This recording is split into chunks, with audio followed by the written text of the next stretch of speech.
Vous écoutez ITFM. ITFM, la plus belle des radios.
En ce début de semaine, mardi 7 mai.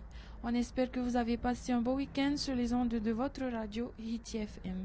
En tout cas, nous démarrons la semaine avec un sujet sensible qui est la question de la protection des mammifères marins. Si je vous dis cétacés, baleines, mammifères et Tahiti, forcément on pense à l'association Matatohora. Association notamment dont la préoccupation est principalement centrée sur les baleines, comme le nom même de l'association l'indique. Le privilège est pour nous de recevoir Agnès Bennett, la présidente même et fondatrice de cette magnifique association. Elle vient nous apporter des compléments d'information sur la question. Agnès Yaorana. Yaorana.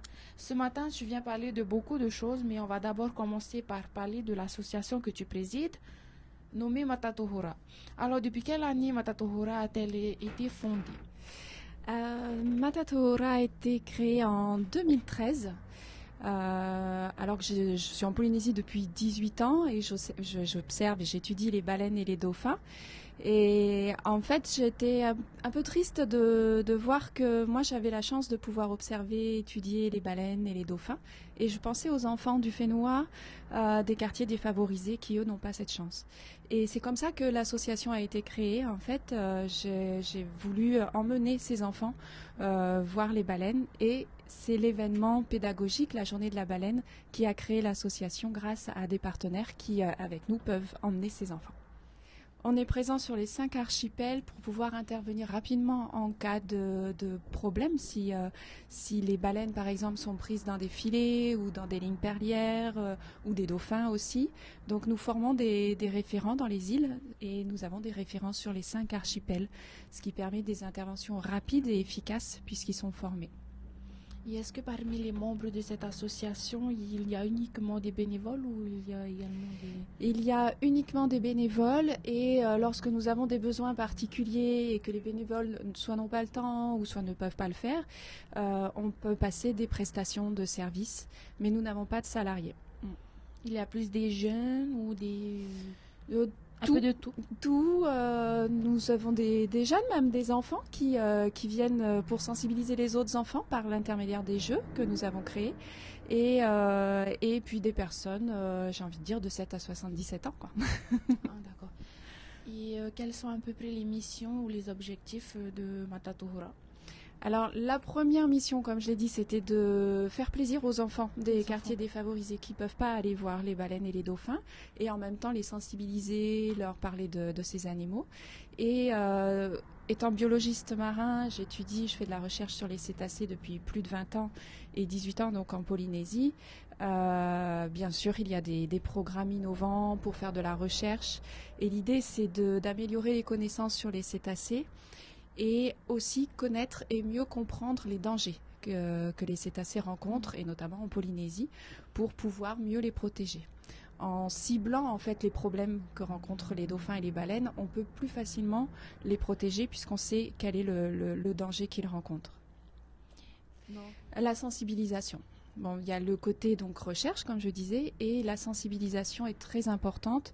On pense qu'on a toujours suffisamment dit et en fait il y a toujours beaucoup de choses à dire ou à redire sur les baleines, les dauphins, expliquer pourquoi les baleines par exemple viennent dans nos eaux. C'est très important de comprendre qu'elles viennent pour se reproduire et mettre bas, les baleines à bosse. et qu'elles ne mangent pas en Polynésie, par exemple. Il n'y a pas assez de krill, de nourriture pour les baleines à bosse adultes et juvéniles. Donc il n'y a que les bébés qui mangent en Polynésie, qui têtent leur maman. Donc ça c'est très important aussi, tu vois, de bien l'expliquer pour que l'on comprenne qu'il ne faut pas les déranger. Puisque si on dérange des animaux qui déjà ne mangent pas, si on les oblige à nager, à aller loin, au large, etc., ça rajoute des dépenses énergétiques inutiles. Et en plus, avec le bébé, ça les expose à leurs prédateurs, qui sont notamment donc les grands requins et les orques. Les orques, tous les ans, on nous appelle pour nous parler d'attaques d'orques sur les baleineaux, ce qui est normal puisque l'orque est un prédateur du baleineau. Et que des mammifères marins ou des poissons. Les orques mangent soit des mammifères marins, soit des poissons. Et j'insiste un peu parce que quand je vais dans les îles, souvent les pêcheurs ils me disent qu'ils ont peur des orques, parce que c'est vrai que c'est un grand prédateur, mais l'orque n'attaque pas l'homme. En milieu naturel, il n'y a pas d'attaque d'homme référencée. Donc ça c'est important parce qu'on peut avoir peur de l'orque. Souvent les pêcheurs se confient à moi et me disent qu'ils ont un peu peur de l'orque. Et c'est normal, mais par contre c'est vrai qu'il n'y a pas d'attaque. Ouais. On peut être rassuré. Rester prudent, mais être rassuré. D'accord.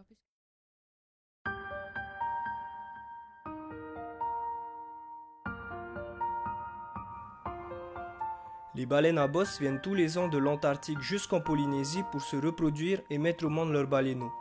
Elles se rapprochent des côtes pour se mettre à l'abri des prédateurs, comme les requins du large ou les orques.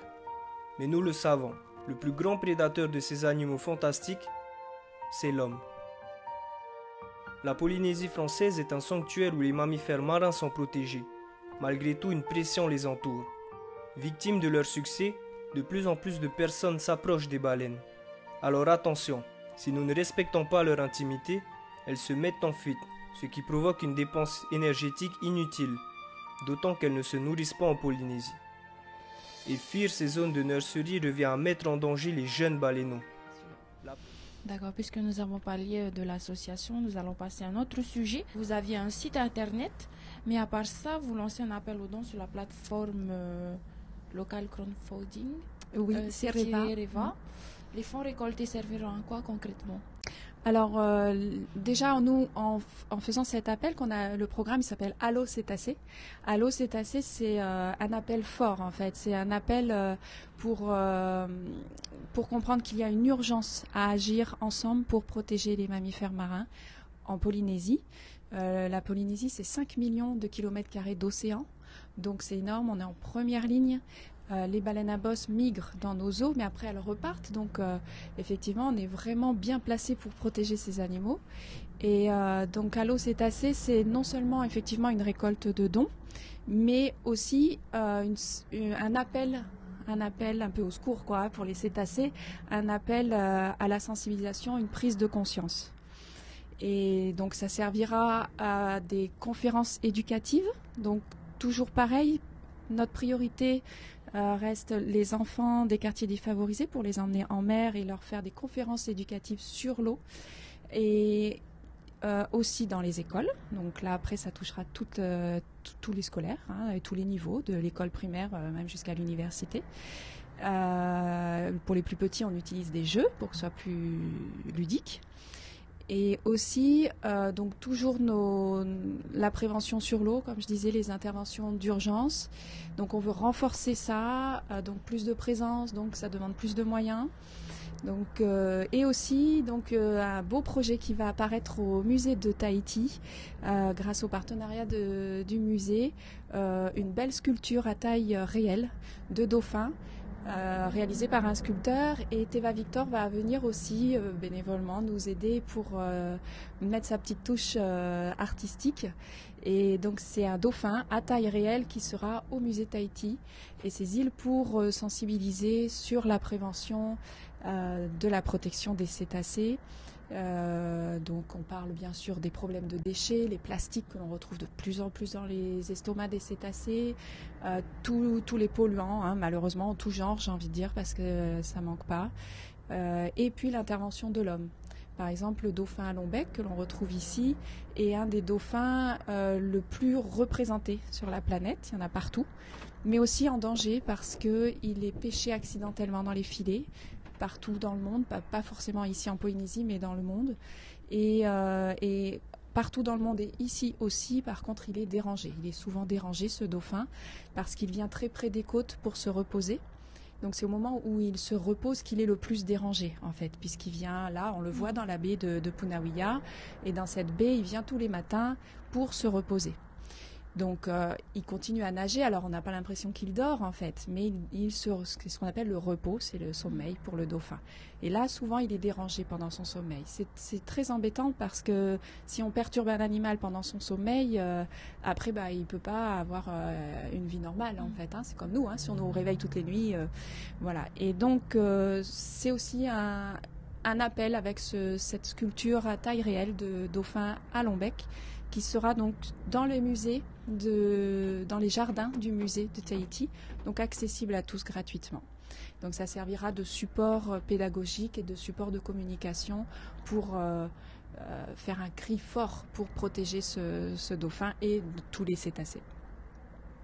Si toutefois vous devez intervenir en cas d'urgence, s'il s'est passé un problème au niveau de leur repos, de leurs activités et tout, comment vous allez intervenir comment vous allez intervenir pour cela, pour y remédier? Alors lorsque l'on est sur l'eau, souvent d'ailleurs les habitants nous appellent, beaucoup à Punawiya d'ailleurs, donc j'en profite pour remercier toutes ces personnes, surtout Tahiti, Moorea et ailleurs, qui nous appellent pour nous informer de la présence des animaux ou du problème, quand il y a des problèmes, et notamment lorsque les baleines entrent dans le lagon ou sont près des passes. Là, ce sont des endroits stratégiques très dangereux pour les cétacés, dans le lagon et dans les passes, puisque évidemment, là, il y a du trafic et c'est là où il y a des gros risques de collision. En mer, c'est un peu différent. Il y a beaucoup plus d'espace, ils peuvent bouger très vite et s'éloigner. Mais dans le lagon ou dans la passe, c'est très restreint. Donc leur marge de manœuvre est beaucoup plus étroite. Donc là, c'est important en effet de nous appeler pour qu'on intervienne très vite. Et on va sur l'eau et on signale en fait au bateau qu'il y a les cétacés et qu'il faut ralentir et les éviter. Donc on demande aux gens de se dérouter, de ralentir pour éviter la collision. Ça, c'est vraiment lorsque les animaux sont dans les passes ou dans le lagon. Après, comme on disait tout à l'heure, lorsque les animaux, les dauphins ou les baleines sont au repos et sont dérangés, dans ce cas-là, on va voir les gens et on leur explique parce que souvent les gens ne le font pas exprès, ils ne se rendent pas compte que l'animal est au repos et ils ne pensent pas faire mal. Donc on leur explique, voilà, là le dauphin il se repose et qu'il faut le laisser, il faut reculer, aller doucement, repartir doucement et on peut l'observer tout aussi bien mais d'un peu plus loin et tranquillement. Voilà, juste le maître mot c'est tranquille et patience. Comme pour tout, et c'est vrai qu'on peut passer des moments merveilleux à les observer sans les déranger et c'est d'autant plus joli parce qu'on peut les observer de loin, tranquillement et on n'intervient pas, on n'a pas à interagir dans la vie de l'animal. Ok. Et puis on peut notamment rebondir sur le fait que économiquement les cétacés jouent un rôle considérable car les touristes sont très demandeurs, c'est bien cela? Oui. Alors le whale watching, c'est comme ça qu'on l'appelle. Le whale watching est une activité qui a été importée en Polynésie en 1992 par un Américain, d'où le nom whale watching qui n'a rien de polynésien. Et je ne crois pas d'ailleurs qu'il y ait d'équivalence en tahitien pour ce mot. Parce qu'en fait, c'est pas une activité polynésienne. Même aujourd'hui, elle est très très peu pratiquée par les Polynésiens. Mais ça n'empêche pas qu'il y a de plus en plus de bateaux qui vont voir les baleines et les dauphins, de plus en plus de gens dans l'eau. Malgré tout, malgré qu'effectivement ce soit pas une activité polynésienne, il y a quand même de plus en plus de gens qui vont les voir. Et on est inquiet parce que on peut observer jusqu'à une vingtaine de bateaux autour d'un baleineau et de sa maman. C'est beaucoup d'agitation, beaucoup de bruit. Les gens se mettent à l'eau. Alors il faut surtout pas sauter parce que chaque plouf, ça effraie en fait l'animal. Il se demande ce qui se passe autour de lui. Donc c'est pour ça qu'il y a ces règles d'approche pour vraiment respecter ces animaux. Et les règles d'approche, c'est un peu un guide, un guide de bonne conduite, un mode d'emploi. pour les observer sans les perturber. Je te propose de passer au sujet suivant. En effet, les baleines viennent d'arriver dans nos eaux, viennent pour leur migration annuelle. La saison commence, donc c'est l'occasion de rappeler qu'une réglementation existe. Enfin, elle s'applique dès lors que l'on en voit et que l'on s'en approche même. Donc, pour nos auditeurs qui ne le savent pas encore, est-ce que tu peux rappeler cette réglementation, s'il te plaît? Oui, alors en effet, les premières baleines ont été observées par nos référents dans les îles, ce qui n'est pas forcément une bonne nouvelle, parce que c'est très tôt, et donc ça signifie que les baleines sont parties très tôt de l'Antarctique, donc elles ont un temps d'alimentation qui est de plus en plus court. Pour avoir été observées début avril au Tuamotu, ça veut dire qu'elles sont parties début mars de l'Antarctique. Les dernières baleines qu'on a observées en Polynésie, c'était en janvier 2019. Donc les dernières sont parties fin janvier, les premières sont arrivées début avril. C'est très très court en fait. Bon, on ose espérer que ce ne sont pas les mêmes du coup, parce qu'elles aient le temps de se nourrir. Mais cette période d'alimentation est quand même assez courte par rapport aux années précédentes. L'année dernière, c'était pareil. Donc ça fait 2 ans où les baleines arrivent très tôt et partent très tard. Donc là, on appelle vraiment à la vigilance et au respect des cétacés, des baleines à bosse, parce que, comme je disais, elles ne mangent pas en Polynésie. Et si en plus on les dérange quand elles vont mettre bas, là, elles doivent avoir une attention particulière, comme toute maman a une attention particulière pour son bébé. Elle va le protéger, elle va le nourrir, elle va l'éduquer. Ça demande beaucoup d'énergie. Donc on appelle à ce respect, surtout que les baleines ont beaucoup d'autres problèmes.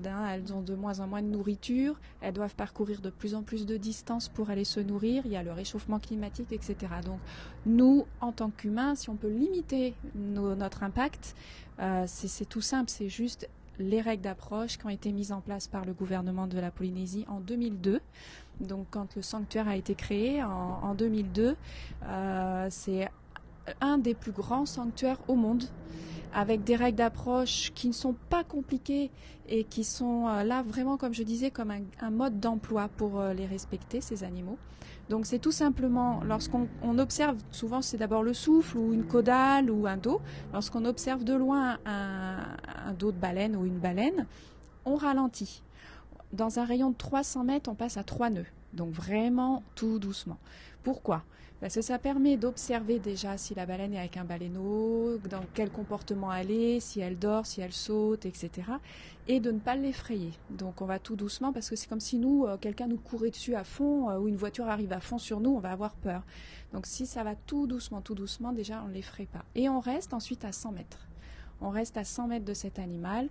Alors les distances sont pas toujours faciles à évaluer sur l'eau, alors il vaut mieux rester un peu plus loin qu'un peu trop près. Et pourquoi ? Toujours pareil, pour pas lui faire peur, pour pas entrer dans sa sphère en fait. C'est comme si quelqu'un venait tout près de nous, on n'aurait pas forcément envie. Donc c'est rester dans un périmètre de sécurité. Donc ça c'est vraiment la vitesse, tout doucement, 3 nœuds, la distance, rester à 100 mètres. Et ensuite, si la baleine se déplace, ne jamais lui couper la route. Donc si elle va comme ça, ne jamais passer devant, ne jamais la pourchasser derrière, parce que ça aussi, ça l'effraie. Donc rester en parallèle, côte à côte, à 100 mètres, tout doucement. Et si on voit qu'elle est agitée, par exemple, si elle saute, dans ce cas-là, on recule encore. Parce que les sauts sont de la communication.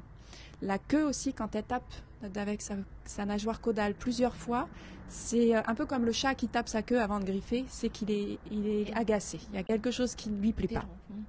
Quoi ? C'est soit nous, notre présence, qui ne lui plaît pas, ou soit quelque chose sous l'eau. Ça peut être un mâle aussi qui la dérange. Parce que les mâles, parfois, vont jusqu'à tuer le baleineau pour s'accoupler avec la maman. Donc ça aussi, c'est une pression supplémentaire. Ça, on ne le voit pas, mais voilà, la baleine a déjà pas mal de problèmes déjà dans sa vie. Elle a aussi des prédateurs naturels, donc qui sont les orques, qui sont les requins, qui sont aussi donc les mâles qui veulent s'accoupler. Ils sont là pour ça, les mâles. Ils viennent pour s'accoupler. Donc nous, on doit absolument limiter notre impact supplémentaire. Voilà. Donc si on voit qu'elle est agitée, se pas mettre dans l'eau, surtout pas, parce que ça c'est dangereux aussi. Une baleine adulte, c'est 40 tonnes. Donc si on aperçoit une agitation, si elle saute, si elle frappe de la queue ou de la pectorale, dans ce cas-là, on ne se met pas à l'eau. à l'eau parce qu'on s'aperçoit qu'il y a quelque chose qui ne va pas. Et c'est aussi dangereux parce qu'une baleine à bosse adulte, c'est 40 tonnes. Donc 40 tonnes, c'est lourd. Hein. Et quand une baleine est agitée, elle va pas forcément avoir les mêmes réflexes, elle va pas calculer de la même manière qu'il y a quelqu'un dans l'eau. Donc, et si on est en période comme on est, elles viennent ici pour se reproduire, et si on tombe dans une phase d'accouplement, 2 fois 40 tonnes qui sautent, eux, leur priorité, c'est s'accoupler. Hein. S'ils sont là pour ça, c'est la priorité animale. C'est ça. Y a-t-il des sanctions qui sont appliquées Alors, le code de l'environnement qui est mis en place par le gouvernement prévoit des sanctions. C'est comme tout code, il y a des sanctions possibles. Il y a un article qui est prévu pour des sanctions. Le gouvernement et la police et la gendarmerie vont de plus en plus sur l'eau pour vérifier que ces règles d'approche sont bien respectées. Et ils peuvent effectivement dresser des procès-verbaux pour non-respect du code de l'environnement. Voilà, ça c'est toute la différence avec plein d'autres pays où il y a des règles d'approche qui sont rattachées à une charte. Ici, c'est pas une charte, c'est vraiment un code, donc un code de droit. Les baleines arrivent habituellement plutôt mi-mai, fin mai aux Australes et remontent on les voit les premières fin juin, souvent à Tahiti, Moorea, on les voit fin juin. Et j'ai envie de dire le plus gros de la troupe, hein, le plus grand nombre des baleines sont observés à partir de juillet-août. Donc c'est plutôt à la saison fraîche et beaucoup plus tard du coup, hein, parce que là, début avril, c'est vraiment très tôt. C'est très tôt. Donc effectivement, la température de l'eau en Antarctique augmente et comme tout animal migrateur, ce sont des facteurs qui déclenchent en fait les migrations. Elle n'a pas de calendrier, la baleine, et c'est plutôt la température de l'eau qui va l'inciter à déclencher la migration. Donc c'est ça qui est inquiétant, c'est de voir que ce déclenchement s'est fait plus tôt, depuis 2 ans maintenant. Alors il faut voir sur plusieurs années, hein. Là c'est 2 ans, c'est déjà répétitif, mais il faut voir si les prochaines années ça sera pareil ou pas, j'espère pas. Mais on reste vigilant pour observer ça. Oui, alors habituellement, en fait, elles arrivent donc mai-juin aux Australes, juillet-août ici, la société, ensuite elles remontent et elles repartent à partir du mois de novembre. Voilà. En novembre, c'est là où le plus grand nombre de baleines repartent, mais on a pu observer même les années précédentes des baleines, les retardataires, hein, qui repartiront plutôt en décembre, jusqu'à fin décembre, mais on les voit plus loin des côtes. Ce sont les pêcheurs qui nous informent d'avoir observé des baleines plus loin des côtes. Donc ça, voilà, c'est novembre, décembre, elles repartent. Donc elles restent à peu près 5 mois, 6 mois même, sans manger. J'insiste bien, hein, les adultes ne se nourrissent pas. Donc c'est une belle diète et en repartant, les adultes, surtout les mamans qui nourrissent leurs petits, perdent jusqu'à 1/3 de leur poids, c'est-à-dire plus de 10 tonnes. Elles repartent, oui, minces, très minces par rapport à une baleine, et elles repartent donc en Antarctique pour refaire le plein de graisse, de nourriture, pour ensuite revenir l'année d'après. Elles perdent 10 tonnes. C'est à peu près 7000 km à l'aller, pareil au retour, avec voilà une migration pleine d'aventures, pleine de problèmes possibles. Hein. Il y a les prédateurs, il y a les bateaux, il y a la pêche encore. Hein. Voilà, malgré que ce soit interdit, on sait bien qu'il y a encore des quotas de pêche qui sont accordés. Oui, on arrive à... Alors on est content quand on retrouve les mêmes baleines. Donc ça, l'identification, c'est ce qu'on appelle la photo-identification. Donc c'est en prenant en photo la queue de la baleine, la nageoire caudale, la face interne, celle qui est blanche. Et chaque caudale est différente d'une baleine à l'autre, la pigmentation est différente, elles ont des cicatrices, elles peuvent avoir une malformation, elles ont plein de petites particularités chacune, ce qui nous permet d'avoir un catalogue en fait, et on note l'endroit, l'année, etc. Et on peut retrouver comme ça, superposer les photos. Donc ça c'est important aussi pour nous, les personnes qui sont sur l'eau, qui ont pris en photo des caudales, c'est important de nous les envoyer. Nous on stocke et on redonne tout au gouvernement, pour que la direction de l'environnement ait une base de données pour accumuler le maximum d'informations et pour savoir. Et donc, ça nous arrive d'avoir une baleine que l'on a vue, admettons, en 2009 à Rurutu, et ensuite on la retrouve l'année d'après à Moorea, et après 2 ans après, elle est revue ailleurs. Donc, c'est rassurant aussi de voir que les baleines reviennent au Whenua. Et ça permet de suivre parce qu'elles peuvent être vues ailleurs aussi. Donc on peut se dire, tiens, cette baleine a été vue ici, elle est maintenant au Cook, ou voilà. Après, il y a une autre façon de suivre, c'est avec la génétique. Donc là, on prélève des petits morceaux de peau. Donc tout simplement, quand les baleines sautent, il y a toujours des petits morceaux de peau qui restent à la surface de l'eau. On les récupère. Et là, par contre, il faut une autorisation de la direction de l'environnement pour tout ce qui est étude, pas uniquement la génétique, tout ce qui est étude des espèces protégées. On doit avoir une autorisation spécifique.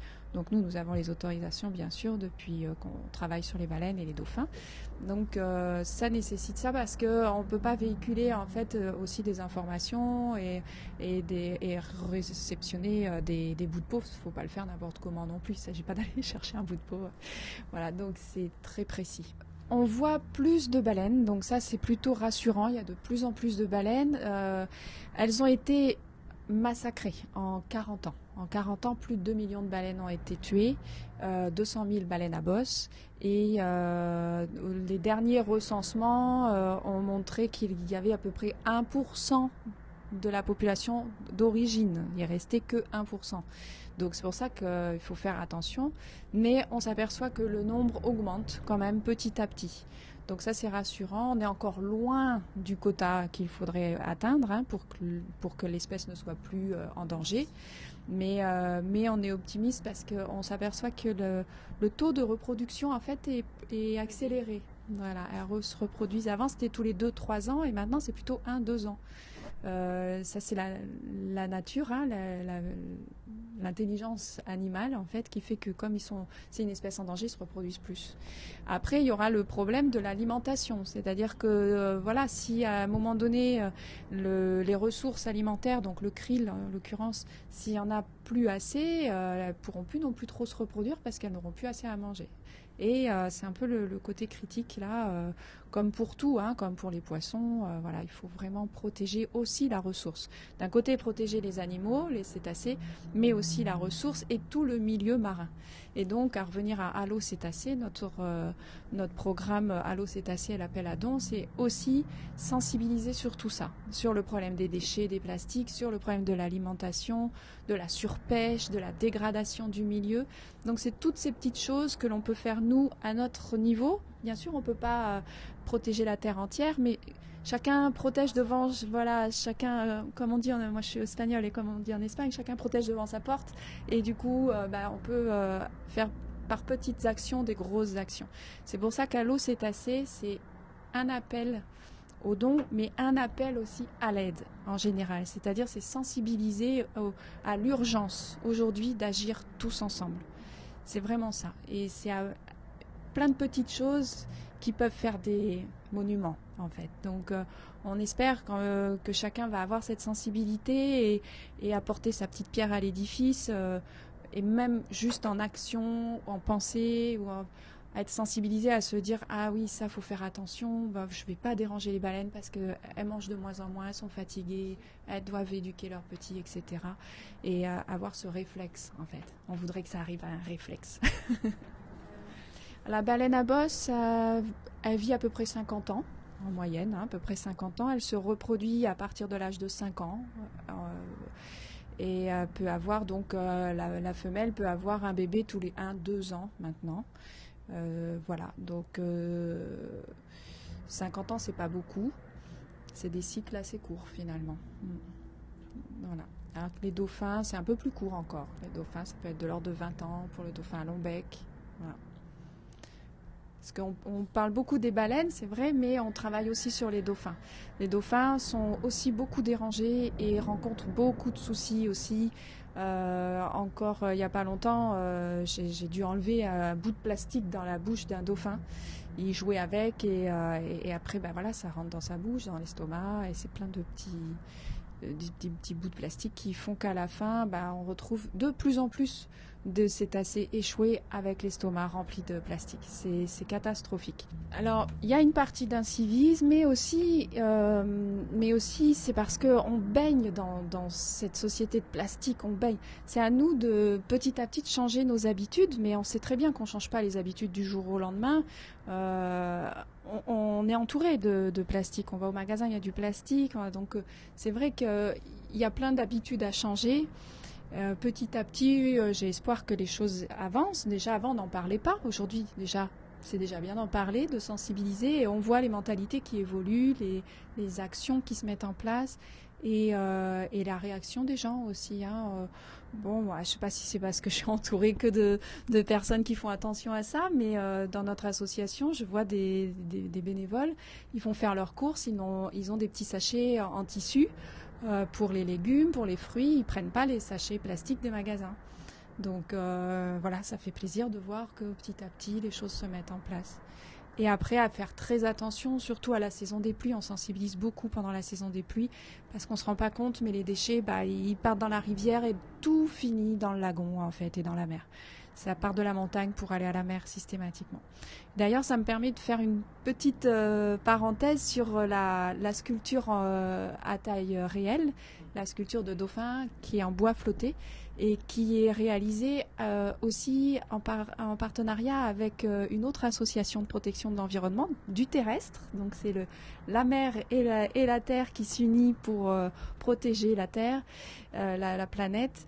Et c'est l'association Planète Écotour avec sa brigade verte, Ludo et sa brigade verte qui depuis pas loin de 20 ans maintenant va dans les vallées, ramasse les déchets et tout. Et en ramassant les déchets, ils ont mis de côté les bois flottés pour nous. Et du coup, grâce à ces bois flottés, on va faire une sculpture. Voilà, donc c'est l'art qui est au service de l'environnement. Et puis merci à cette brigade verte parce que c'est pas facile quand même d'aller partout comme ça ramasser. Ils ont ramassé des tonnes et des tonnes de déchets. On n'en parle pas beaucoup, mais ils ont beaucoup d'actions. Et ils ont trié entre les déchets et puis le bois flotté. Si tout est dit, Hitimanhini touche déjà à sa fin. Aurais-tu un dernier message à faire passer aux auditeurs qui t'écoutent? Eh bien, de penser à protéger sa planète, on n'en a qu'une. La Polynésie, 5 millions de kilomètres carrés d'océan, donc on est en première ligne pour penser à la mer. On est tous un peuple de la mer, on a besoin des ressources marines et les ressources marines ont besoin qu'on les protège. Et voilà, et donc j'incite bien sûr à aller sur notre site ou le site de cereva.com pour aller découvrir tous les projets, tout est détaillé. Il y a plusieurs paliers aussi pour la récolte de fonds et en fonction de ce que l'on aura, eh bien on fera. Maruru Metei. Pour ma part, il me reste qu'à faire part de remerciements avant tout à notre invitée de ce matin, Agnès Bennett, que je rappelle est la présidente de l'association Matatohora, et vous également, chers auditeurs, de toujours nous écouter. On se retrouve jeudi et profitez bien du jour férié de demain en vous souhaitant une excellente journée sur les ondes de Hiti FM. Vous écoutez Hiti FM. Hiti FM, la plus belle des radios.